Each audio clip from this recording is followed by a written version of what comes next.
जयति जयति गायत्री माता। नमस्कार दोस्तों, आप सभी का हमारे चैनल में बहुत बहुत स्वागत है। आज मैं आपके साथ गायत्री पूजन और हवन की सरल विधि शेयर करने जा रही हूँ। इस पूजन को आप डेली पूजा में भी कर सकते हैं या फिर किसी विशेष पर्व जैसे कि गायत्री जयंती के दिन भी आप कर सकते हैं। दोस्तों, गायत्री माता को हिंदू भारतीय संस्कृति की जन्मदात्री मानते हैं। गायत्री माँ से ही चारों वेदों की उत्पत्ति मानी जाती है। माना जाता है कि चारों वेदों का ज्ञान लेने के बाद जिस पुण्य की प्राप्ति होती है, अकेले गायत्री मंत्र को समझने से चारों वेदों का ज्ञान मिल जाता है। चारों वेद, शास्त्र और श्रुतियाँ सभी गायत्री से ही पैदा हुए माने जाते हैं। इन्हें देव माता और ज्ञान गंगा भी कहा जाता है। ब्रह्मा, विष्णु, महेश तीनों देव भी इनकी आराधना करते हैं, इसलिए इन्हें देव माता भी कहा जाता है। आरंभ में गायत्री सिर्फ देवताओं तक ही सीमित थी, लेकिन जिस प्रकार भागीरथ कड़े तप से गंगा मैया को स्वर्ग से धरती पर उतार लाए, उसी तरह विश्वामित्र ने भी कठोर साधना करके गायत्री मंत्र को सर्वसाधारण तक पहुंचाया। गायत्री पूजन के दिन आप शुद्ध होकर के शुद्ध भारतीय परिधान पहने, यानी कि पुरुष धोती कुर्ता और महिलाएं सूट या फिर साड़ी पहने, और पीले रंग का होता है तो बहुत ज़्यादा उत्तम होता है। इस प्रकार से चौकी के ऊपर पीला वस्त्र बिछाएं, माता की प्रतिमा स्थापित करें और एक कलश रखें जल का भर करके। आप चाहें तो संपूर्ण कलश की भी स्थापना कर सकते हैं। आप ये पूजन मंदिर में भी कर सकते हैं। मंदिर में यदि आपने देवी की मूर्ति तस्वीर स्थापित की हो, वहाँ पर भी कर सकते हैं। जल का छींटा दे, शुद्धिकरण कर लें और इसके बाद में माता को चंदन, रोली, हल्दी, कुमकुम सभी चीज़ों से तिलक करें। माता के 5 मुख हमें माता के विग्रह में दिखाई देते हैं, तो 5 का हम टीका करेंगे, अक्षत अर्पित करेंगे, वस्त्र रूपी कलावा अर्पित करेंगे या फिर आप चाहें तो यहाँ पर चुनरी भी अर्पित कर सकते हैं। धूप दीप जला देंगे।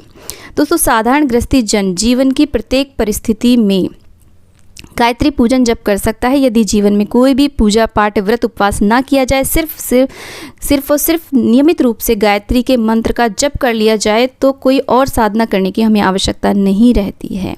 इसके बाद में दोस्तों, जो भी आपके पास पुष्प उपलब्ध हो, वो माता को श्रद्धा पूर्वक आप उन्हें अर्पित करें। इस प्रकार से हम अग्निदेव का आवाहन करेंगे।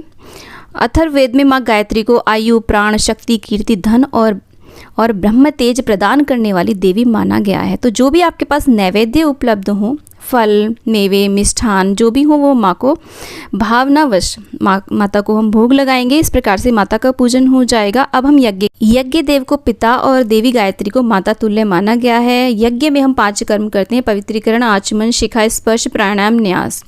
इसके बाद में हम अग्निदेव का आह्वान करेंगे। गुरुदेव, गायत्री माता, गणपति भगवान, भोले शंकर का आह्वान करेंगे। सभी देवी देवताओं को हम नमस्कार करेंगे। अग्निदेव की हमने स्थापना कर ली है। गायत्री मंत्र से 5 आहुतियाँ घी की, और इस तरीके से देखिए कटोरी में पानी रखेंगे और ऐसे एक एक बूंद टपकाते जाएंगे। और जो मुद्रा होती है वो 2 अंगुली और अंगूठे की मदद से हम आहुतियाँ देते हैं। स्वाहा बोलते हुए गायत्री मंत्र की 5 हम घी से और 5 हम सामग्री से आहुतियाँ देते हैं। और इसके बाद में आत्म कल्याण, परिवार कल्याण, विश्व कल्याण के लिए महामृत्युंजय मंत्र से भी हम आहुतियाँ देंगे। पूर्ण आहुति करेंगे, नमस्कार करेंगे और उसके बाद में हम आरती करेंगे गायत्री माता की। यहाँ पर मैंने गणेश जी की स्थापना नहीं करी है, आप चाहे तो कर सकते हैं, लेकिन पूजा करने से पहले हम उनका भाव अवश्य रूप से कर लेते हैं। इसके बाद में हम सभी को नमस्कार करके उनका विसर्जन कर देते हैं। तो इस प्रकार से हमारी गायत्री पूजन सरल विधि से हो जाता है। आप चाहे तो इस पूजा को डेली भी कर सकते हैं। दोस्तों, गायत्री जयंती की तिथि को लेकर के भिन्न भिन्न मत सामने आते हैं। कुछ स्थानों पर गंगा दशहरा के दिन, कुछ स्थानों पर निर्जल एकादशी के दिन यानी कि ज्येष्ठ शुक्ल दशमी एकादशी के दिन, और कुछ स्थानों पर श्रावण पूर्णिमा को गायत्री जयंती मनाई जाती है। तो आप जिस तिथि को चाहें उसको फॉलो कर सकते हैं। तो दोस्तों, वीडियो यूज़फुल और अच्छा लगा तो लाइक करें, चैनल को सब्सक्राइब करें और वीडियो को ज़्यादा से ज़्यादा शेयर करें और कॉमेंट बॉक्स में गायत्री माता की जय अवश्य रूप से लिखें।